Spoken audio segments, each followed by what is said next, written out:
Movie news. Let's go to the Hollywood Reporter and see what's going on in film. So Charlize Theron, pass. Matt Damon, Ben Affleck, pass. Rogue One, pass. F1. This is what I want to see. Because this is what I'm going to go see tomorrow or Saturday. So what it says here, this is from the reporter, hot off the presses. It says here, who are F1? The movie's toughest critics, real life racing fans.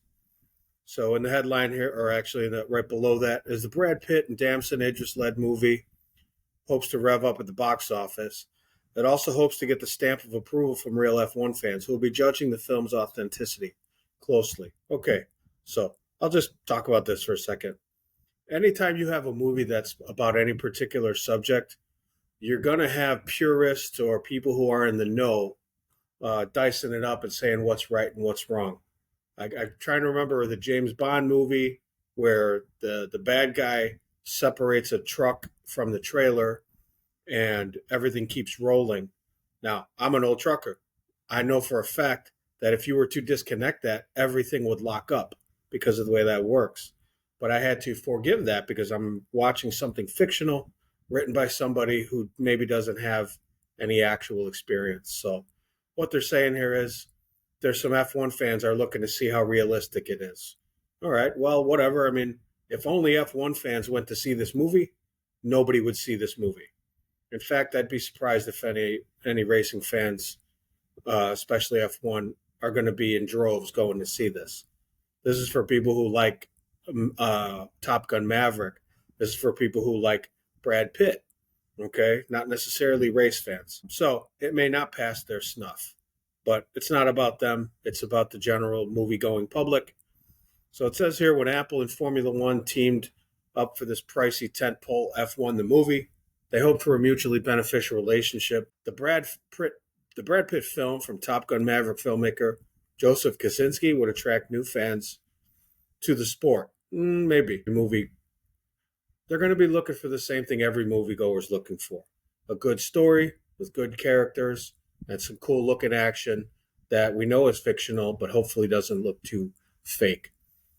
But it continues, while F1 fanatics would flock to theaters and boost the box office, I don't see that happening. It seems like a good bet. F1 has grown in popularity in recent years, particularly making strides with women. I'd like to see some data on that. Thanks to the Netflix docuseries Drive to Survive, which has chronicled the drama on and off the track since 2019. Big shock. I don't see any link to where they got that information. Now, just a day away from this June 27th release, and I'm not sure anything else is opening up, which is another reason people are going to go see this. A key question is about to be answered. Will F1 fans accept the film, or will it be seen as too Hollywood? Okay, I don't know who's asking that question, but the answer is going to be no. A not quite authentic version of a racing sport that already delivers plenty of drama in real life. The Max Verstappen and George Russell continued beef. Red Bull playing driver musical chairs for its second seat. McLaren's questionable papaya rules for its drivers. If you know, you know. And nobody reading the Hollywood Reporter knows.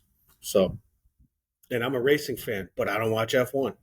So nobody knows what you're talking about, whoever wrote this. So far, real Formula One drivers have already teased their thoughts after an early screening of the film last month, where they offered praise, but also suggested it wasn't strictly faithful to the sport.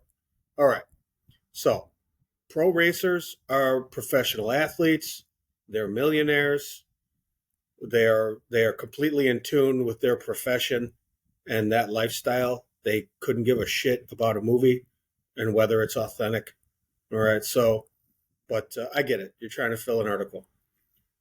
We're looking at this as Formula One drivers, and we always try and see all the small details that are not exactly accurate. But it's not for F1 drivers. It's for the broader audience. Okay, I like that. By Charles Leclerc, Scuderia for Ferrari driver, according to motorsport.com. I like the sound of that. All right, lucid thought. Williams racing car driver Carlos Sainz Jr. shared a similar sentiment. You could tell they're a bit Hollywood-esque. I truly believe that it will attract a lot of new audiences, and it'll do very well for the people that don't know anything about Formula One. Well, they may not know anything afterward, but that's fine. There's loud engines, lots of action, and hopefully some kind of dramatic outplay. So for the hardcore fan and for journalists, we'll see things that might be a bit too American or a bit too Hollywood. You know, F1 is a European league. I enjoyed the whole film, so that's cool. I mean, I don't mind that at all. Let's see. All right, I guess I was wrong about the rollout. It says here F1, or I mean, Megan 2.0 is also opening. But again, those are probably going to be two different audiences. Like a lot of, and maybe they're trying to do maybe they're trying to do another Barbenheimer thing, you know, trying to play off of each other to try to boost ticket sales in the, you know, the floundering movie theater business. So what I want to do, F1 movie trailer. All right, let's give it a watch and see what's going on here. No sugar. Why are you here, Sonny?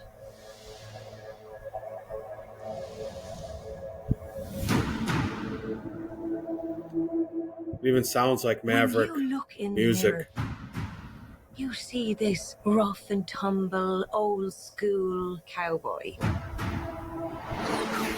Doesn't take orders. Some red, white, and blue. I could dig that. Huh?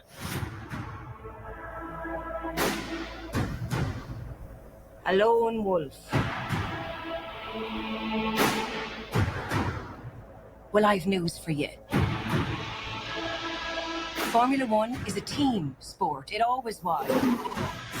Well, all racing is a team sport. Maybe she doesn't know that. Listen, let's get this straight.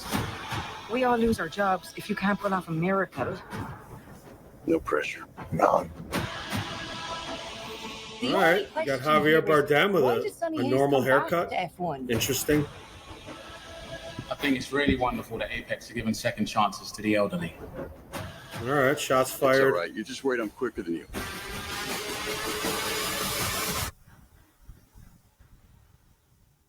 You're making a mistake, thinking that I'm just going to be some grateful kid who'll bend the knee to an old timer. I never should have pulled you into this. That's the other driver. You say he was old. He not that old. That's a handsome man right there. What's he doing? Plan C. Be ready. Just got hope for some lucky breaks. Hope is not a strategy. Anything else, Professor? Try fast. Shake and bake. Ever seen a miracle? Not yet. How do you think I'd feel if you die on the track? 3 laps. 3 laps is a lifetime.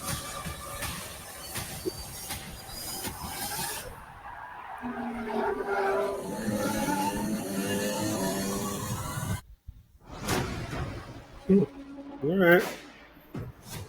Pretty cool. Looks cool. Sounds cool. Let me go back. Let me see if I'm still in the mix here. I'm not sure I am. I guess we'll find out in a second. All right. Picture-in-picture close. Not quite sure what's happening. Let's find out where we are. Hopefully you haven't been looking at this the whole time. All right. Maybe you have. So anyway, that's the trailer and a little bit about this article. I'm going to go check this movie out. And, you know, I'm a big Brad Pitt fan.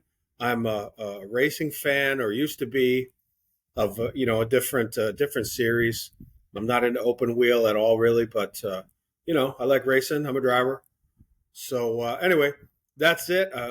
You can look forward to a review of this. I'm not sure how many spoilers there could be, but they're basically showing the whole movie. They probably win at the end, or they both die. I mean, who knows? So I guess we'll find out. And then I'll be back. I'll be back with the reviews. You know, Saturday, Sunday, something like that. That's what I'm shooting for.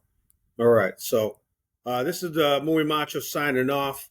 If you have enjoyed this, please do hit that subscribe button. All right, so we can stay in touch. And I guess I will talk to you soon. And adios. Later. Bye.